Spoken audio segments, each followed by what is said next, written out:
ऐक चालू आहे ते कुठं मला वाटलं अजून लगेच निघतच पेटेल असं. तर इकडे लक्ष द्या, समोर जे बघतो याला डिस्टिलेशन प्रोसेस असं म्हणतात. गावाकडे ह्या प्रोसेस मध्ये दारू काढली आहे, तर आपल्याकडे इकडे 4 टाईपचं ऑइल काढतो. तुम्ही घरी कसे काढू शकता ते तुम्हाला सांगतो. एक कुकर घ्यायचे, कुकर मध्ये 2 लिटर पाणी टाकायचे, त्याच्यामध्ये 2 विटा ठेवायच्या, त्या पाण्याच्या 1-2 इंच वरती येतील. त्याच्यावरती एक लोखंडाची जाळी ठेवायची आणि त्याच्यावरती पाले टाकायचे, ज्याचं आपल्याला ऑइल काढायचे. जसं की आपल्याकडे गवती चहा, निर्गिली, वाळा आणि रोज ऑइल आपण काढलं जातं.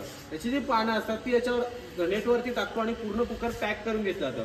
कुकरची सिट्टी काढतो, तिथे प्लास्टिकचा पाईप कनेक्ट करून बाहेर घेतो आपण. इथे एक लोखंडाची कॉपर कॉईल बनवून घेतो, जी बकेटमध्ये असून तोंड बाहेर काढतो. जसं की आता ही बकेट आहे, याच्यामध्ये कॉपर कॉईल गेली आणि हे तोंड बाहेर काढले. त्या बकेटमध्ये पाणी आणि बर्फ टाकला जातो. आपल्याकडे फाटी असतात, लाकडे जास्त तर आपण लाकडं वापरतो, तुम्ही गॅसवर पण करू शकता. पाणी जेव्हा 100 डिग्री सेल्सिअस उकडतात, त्याची वाफ तयार होते त्या पाण्याची. ती पाण्याची वाफ आणि वरती ठेवला सगळा पाण्याचा अर्क एका साईडून डायरेक्ट बाहेर येतो. कॉपर कॉईल याच्यासाठी बनवली, ती वाफेचं पाण्यात रूपांतर होण्यासाठी, कंडेन्स होण्यासाठी ती कॉपर कॉईल बनवली आपण. त्याच्यामध्ये पाणी आणि ऑइल दोन्ही एकसाथ ह्या बॉटलमध्ये येतं. जसं की हे तोंड काढलं इकडे, ठीक आहे. वरचं जे लेअर असतं हा सगळा ऑइल आहे आणि खालचं सगळं पाणी. आपण इंजेक्शन किंवा ड्रॉप्सने, हे बबल्स दिसतात तुम्हाला, हे इंजेक्शन किंवा ड्रॉप्सने आपण हे सेपरेट करतो ऑइल. एका तासाच्या प्रोसेसमध्ये 25 ते 30 ml आपल्याला ऑइल भेटतं.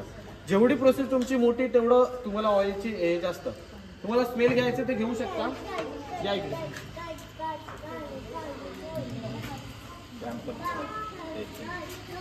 स्मेल घ्यायचा. आणि हे जे ऑइल असतात ते इडेबल नसतात, बरोबर.